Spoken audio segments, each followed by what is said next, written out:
Job 31, last chapter of his discourse. So here we go with Job 31.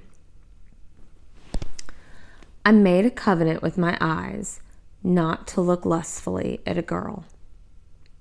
For what is man's lot from God above, his heritage from the Almighty on high?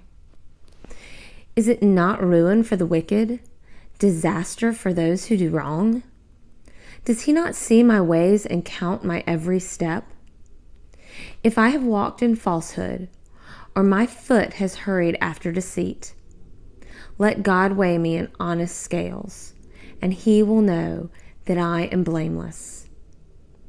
If my steps have turned from the path, if my heart has been led by my eyes, or if my hands have been defiled, then may others eat what I have sown, and may my crops be uprooted. If my heart has been enticed by a woman, or if I have lurked at my neighbor's door, then may my wife grind another man's grain, and may other men sleep with her.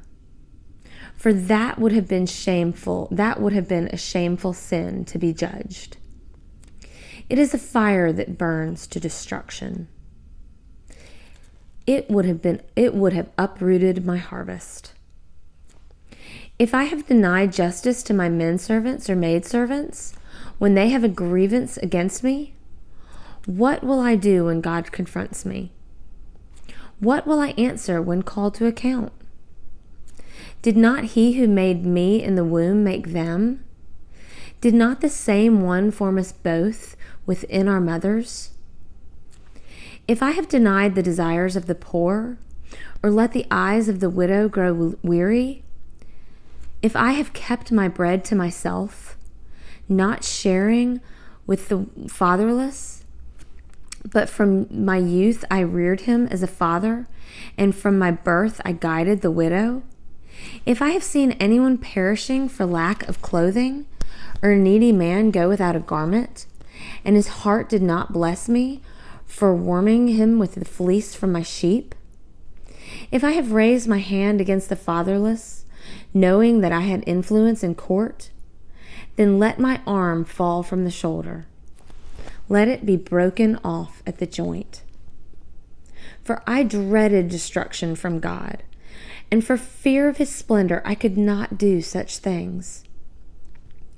If I have put my trust in gold, or said to pure gold, you are my security, if I have rejoiced over my great wealth, the fortune my hands had gained, if I had regarded the sun in its radiance, or the moon moving in splendor, so that my heart was secretly enticed, and my hand offered them a kiss of homage, then these also would be sins to be judged, for I would have been unfaithful to God on high.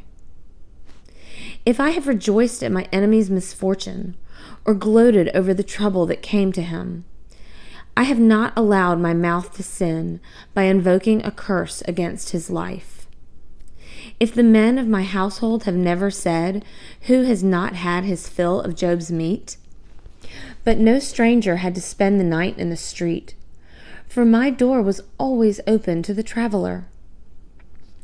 If I have concealed my sins as men do, by hiding my guilt in my heart, because I so feared the crowd, and so dreaded the contempt of the clans, that I kept silent and would not go outside, oh, that I had someone to hear me.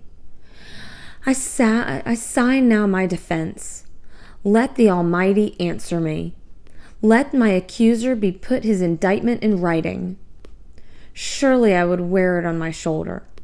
I would put it on like a crown.